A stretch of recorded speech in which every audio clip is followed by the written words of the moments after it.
give her the fruit of her hands, and let her own works praise her in the gates. Proverbs 31:31. First, before I begin this video, I just want to give a shout out and a thank you to Donna from Creative Essential Mama. I will leave her channel down in the description. Thank you, Donna, for putting this video collaboration together. I'm really excited to do this. Joy. The definition of joy is a feeling of great pleasure or happiness. Now, that's very different than the joy of the Lord. And the joy of the Lord is something that is not circumstantial. It is based and founded in your relationship with God, your abiding in Him, and moving in His Spirit. Happiness, which is more what I say the definition of joy is circumstantial. But the joy of the Lord is not. So you're not going to feel happy every single day of your life. You're just not. You might have hormones raging through your body, or you might be tired, or something might have happened that is not very great, and you're not going to feel happy. But even in circumstances like that, you can still have the joy of the Lord. And I can sit here and tell you that because I have experienced just that. Many of you are new here. Thank you for visiting my channel. I appreciate you being here. I wanted to just say real quick, because you are visiting, and to those of you who know me and have been a part of this channel for a long time, thank you for being back here. For the ones who are new here, I have been walking through a very difficult season. And I recently shared that here on my channel several videos back. And what I found is that many people have also been in a difficult season. So I'm really excited to put this video together today, because while I am still in that season that is difficult, it's definitely changed. And I have worked really hard on coming to a place where my joy is not circumstantial anymore. And I think that's a lifelong art that we get to learn, but I am very excited to share this with you, and I can't wait to kind of dive in here. I have definitely been in a season of rediscovering the joy that's within me. And the great thing about the joy of the Lord is nothing can steal it from you. You can choose to give it away, you can choose to bury it and forget about it and not access it, but nothing can steal it from you. Happiness and, worldly joy, sure, those can be taken from you, and they kind of come and go with like the wind, really. But the joy of the Lord is something that can't be taken, and I'm really thankful that God's walked me through this season and been teaching me in the difficult stuff that I can still have joy. And so that you have a baseline understanding of what I mean, I'm not just talking about, oh, my chickens got out, or, the garden got eaten by the grasshoppers, or whatever other thing that, I'm dealing with. I'm talking about a really difficult season. I recently walked through a divorce, loss of financial stability and security, as well as losing the picture that I thought my life was going to be like. That's what I've been walking through for quite a while now. So when I mean you can keep your joy, I mean you can keep your joy, even in stuff like that. So you have a friend here, and I just want to share with you my tips. If you want to rediscover your joy, join me for the rest of this video, and I'm going to show you how I have done that. So my tip number one is acceptance. A good friend of mine who's walked through all of this with me, she knows how I feel. She knows how hard I worked, how hard I tried to keep everything together, to keep my home together, and to hang on to this this life that I desired to have. And she recently shared with me this podcast it was put together by several couples. If I can find it and link it, I'll link it in the description for you guys because it was really good. I've shared it with several other friends since then. I probably will listen to it many other times, but what I really took out of it is we tend to fight against whatever circumstances are happening and we don't accept them. And that was something that I was doing, was fighting against what was happening to me. Like, no, I'm going to get back to this life that I wanted. And I'm, I want to be in that place and, being married and having kids and just being a stay-at-home mom. And God told me something a while ago, but I didn't realize that some of the trouble that I was having emotionally was because I was still fighting against the loss of this picture that I had in my mind. And the thing that God told me was, I have so much more for you. Like, your plan was good, but I have so much more for you. And I thought I had stepped into that. And it turns out I didn't, because I never really walked through accepting where I am now. And so what they said to do in the podcast was so great. They said, sit down and out loud say, I accept. So for me, I accept that I am divorced. And it's hard. It's still hard for me to sit here and say those words to you. But every time I do, it gets easier and easier. So sit down and say, you accept what is. And then you say how it makes you feel. And what you're doing is you're validating yourself. You're validating your feelings. It doesn't make them truth, but it's how you feel. And once you do that, you can move forward. Now, something I like to piggyback with this, and I have done this in lots of other areas, I just hadn't finished doing it in this area. So I'm glad to say that I can sit here today and say I have now walked through this part. But I like to piggyback it with forgiveness, because a lot of times we either need to forgive ourselves for doing something, getting ourselves into some kind of circumstance, or forgive somebody else who brought the circumstances to our doors. And sometimes it's a combination of all the things.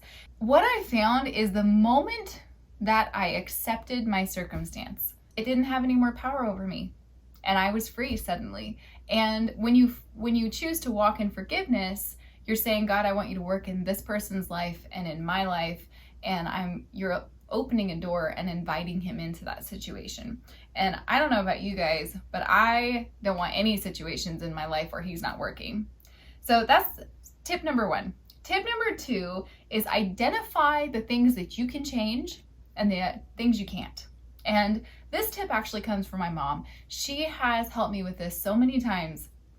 There are things that happen in life that you cannot change, that I cannot change. And no matter how much we want to change them, we can't. It's out of our control. It might be in someone else's hands. If you look at it though, there's always something in every circumstance that you can change. And so make a list. Make a list of the things, or say out loud, I cannot change this, whatever it may be. For me, I cannot change the fact that I'm not married anymore. But I can change my attitude and my perspective on my life. So for me, what I did was I looked at the life that I have versus the life that I originally thought I was going to have. And I realized that I'm living a pretty amazing life.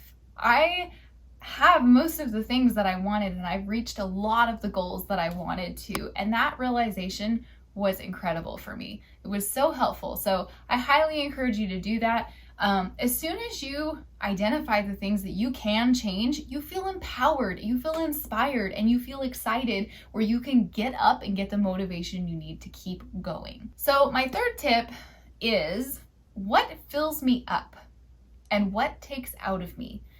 We are always giving. Every human on this planet is giving and taking and giving and taking. It's like a bank account. Okay, so if you're always putting money into it, and you're never taking any money out of it, it's going to grow and grow and grow and grow. But at some point, it's just going to, be sitting there, right? You're not doing anything with it. On the flip side of that is you could keep taking money out, taking money out, taking money out, taking money out. And eventually it's going to run out and there's not going to be anything in there. Now, I know you guys have heard this probably 1,000 times, maybe more, is you can't give out of an empty cup.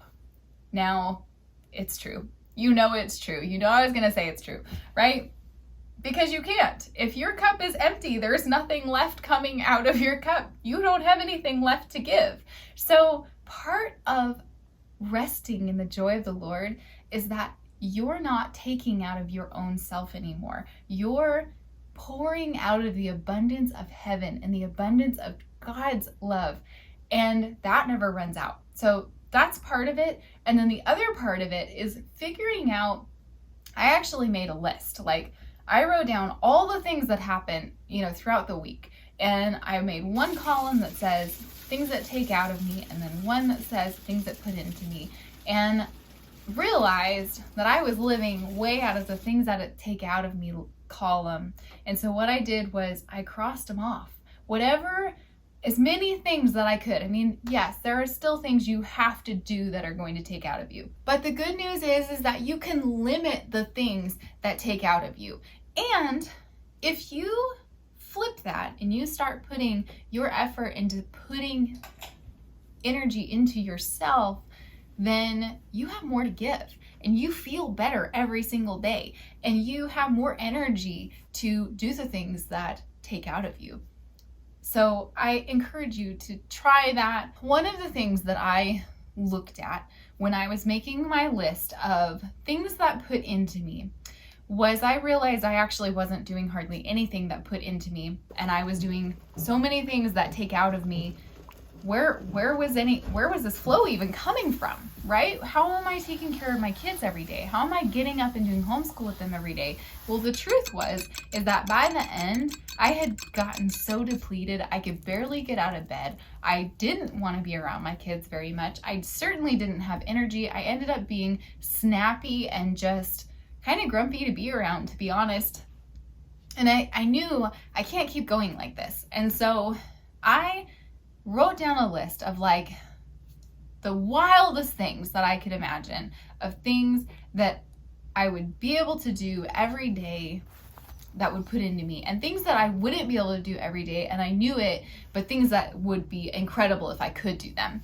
And so I wrote all those things down, and then I analyzed the list, and I actually made a list that I still use today. So the things that I put on my list were things like exercise, the things like eating healthy, things like spending time, a lot of time with God, with my Bible, with my journal, and spending time in my garden, spending time in the wilderness, things like that, that just their sole purpose was to put into me and build me back up. Now, I know that there was the whole self-care train and all that. Now, I'm not talking about, that bandwagon. If we, especially mamas, dads, you're certainly not excluded from that, especially if your primary role is taking care of small children. You have to be able to take care of your own self physically. And if you're like me and you have a really hard time doing that because you've been in an unhealthy balance for such a long time, something you can do is you can start. Now, don't stay in this place for very long, especially, but I highly suggest, like, if you're struggling with this, say to yourself, I am giving to my kids more by taking care of myself. I can give them more of myself if I keep taking care of myself.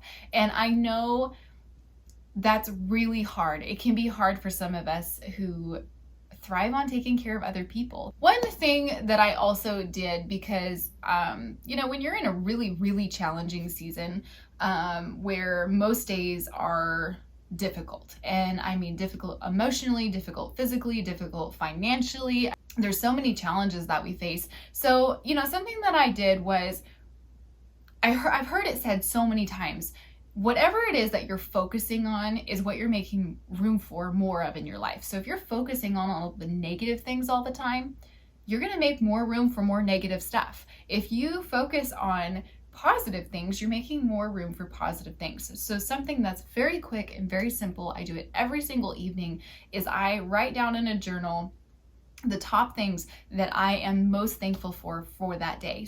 It just helps to really quickly bring your focus into positive things. And you can even pray through the list and say, thank you, God, for sleeping in a warm bed, or thank you, God, that I had a hot meal tonight, or, it can be simple things like that, or it can be big things like, thank you, God, for making me debt free. Whatever it is that you're thankful for, put those things down. And kind of a piggyback on that is you can do something as well as the gratitude. You can also say the things that made you feel happiest in the day. So like for me, one of the things this week was that my son decided to take his skeleton from our body unit on a beach trip. I'll throw a picture up here for you guys because it was hilarious. He laid him out on the beach on his own towel and let him sunbathe, and it was hilarious, really. And it made me smile. So that went in my gratitude journal for no other reason than the simplicity that children look at life, and how something as simple as me saying yes made him so happy to take the skeleton to the beach. Tip number 4, I heard it said that you are the sum of the 5 people that you spend the most time with. And that sentence hit me like a ton of bricks. How many of us are spending most of our time with toxic people? Now, caveat to this is sometimes you can't change this, but sometimes you can. So I'm only going to be talking about the things that you can change and tips on how to implement that. And I am going to highly encourage you that you take a look at that core circle of 5 people. Now, that doesn't mean that you become them or you are them or any of these other things. So stick with me here. The whole point of this is joy. Some of you may be in a difficult marriage and you can't change that. But you can change your response to that. Questions to ask yourself about, especially these 5 people, okay? Do they inspire you? Are you spending time with them for healthy reasons? And are they living the lifestyle that you want, or something that is healthy? And the reason that I ask those questions, I'll hit the negative side here in a minute, is because if you're spending time with people that inspire you, put into you, and are living the lifestyle that you want, or something similar, then you have a better rate of success to become the things that you hope to become. Now, on the flip side, questions to ask are these people constantly putting other people down? Are they calling you for an emotional dump and bringing you down? How do you feel after you get off the phone with them or they leave your house? Are they in constant chaos? And if you have answered yes to any of those for the people around you, I would really suggest that you try to flip the relationship so that you're bringing a positivity to it, but limiting that as much as you can, and trying to redirect conversation. An amazing picture to me was, just picture like a wire spool or some kind of box, okay? And one person standing on top of the box and one person sitting down below. What's easier, to pull someone up on top of the box with you, or to pull the person off the box? You're going to pull the person off. That person on the floor is going to win. So if you have 5 people around you and they're all sitting on the ground and you're the only one up on that box, you're not going to get to stay up there for very long. And, this was really difficult for me. Learning boundaries was really difficult for me.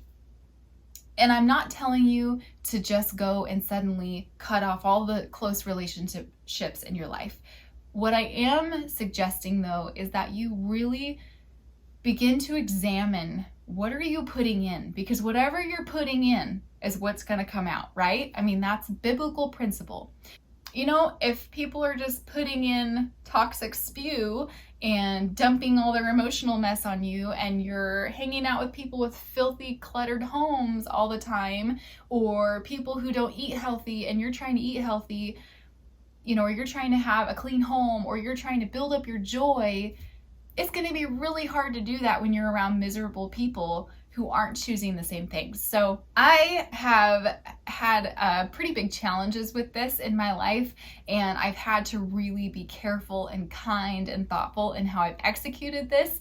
But you know, when you get around those people who inspire you, it's a lot easier to hang out with them more, and then you just have less time. Like, it just happens that way. And those people who were toxic or whatever in your life, you know, a lot of times they don't really want to hang around happy, fun, joyful people. So, you know, the old saying, misery loves company kind of thing, they don't really want to be around that. So, you know, be creative, be kind. Remember, you know, the sole purpose that Jesus came here for was to love. So be loving in your actions. I highly recommend that you check out that core circle of 5 people. The last thing is going to sound so simple, but we're talking about the joy in homemaking, right? And joy in homemaking, or joy in life, or joy in whatever it is you're doing, flows all out of the same place. It all flows out of the joy of the Lord. And so if you don't have the joy of the Lord, it doesn't matter how much you want to do whatever it is you want to do, you don't have any joy there. So keep that in mind here, okay? If you have chosen to be a stay-at-home person and you are choosing to be a homemaker, it's really difficult to be joyful in a chaotic, cluttered, dirty place. It's really difficult to find joy in a place that you don't like to be in. And so you can do something so simple. And this for me has been so helpful, is number 1, do all things as if unto the Lord. So you're not doing it for your kids, you're not doing it for your spouse, you're not doing it for any other person to please your mom or please your dad or please yourself. You're doing it to please God. He blessed you with a home, wherever it might be. He blessed you with a home. And from that, you can take good care of what He's blessed you with. For me, I am so thankful. This is the life that I wanted. I did want to be a homemaker. I did want to be a stay-at-home mom. I still want those things, and I still do those things. It's turning a little bit in my life, and that's okay. I'm learning, I've accepted it, and I'm learning how to move with it and change my life. But something that actually Shay Elliott taught me was that you can make your home whatever you want it to be. You can make it beautiful. And that can be as simple as laying out a tablecloth on the table. And instantly the room feels cozy and beautiful. You can put a cute little bouquet of flowers and it warms the space up and brings beauty. And beauty brings healing, and healing brings joy. And if you would take a few moments every day, 5 minutes. We call it the 5-minute make your space better. I do it with my kids almost every day. If they're complaining or sitting around and they don't have anything to do, if I'm complaining or sitting around and I don't have anything to do, or I'm just mindlessly scrolling social media, I remind myself, okay, 5 minutes, set the timer and pick an area and improve it. And it doesn't matter what it is or where it is, you know that you worked for 5 solid minutes on improving your space. So clear out the clutter, clean up something, take your 5 minutes and make your space beautiful. And I know that this has worked for me. I know it will work for you, that if you enjoy the space that you're in and you can move about freely, then you will find joy in homemaking. I hope that this video has been helpful for you. Thank you so much for joining me. I want to give a shout out. If you guys like this subject, joy of homemaking, there are more videos. You don't have to just stay here. Go down in the description box where Carolyn from the Homesteading family, Cynthia from Grace-Filled Homemaker, and Donna from the Creative Essential Mama have also put together beautiful videos on the joy of homemaking for you. I will leave a link down in the description box to each of those videos. I highly recommend you check them out. Thanks for stopping by. Consider subscribing to our channel and hitting the thumbs up. I will see you guys in the next one. Don't forget to learn and grow.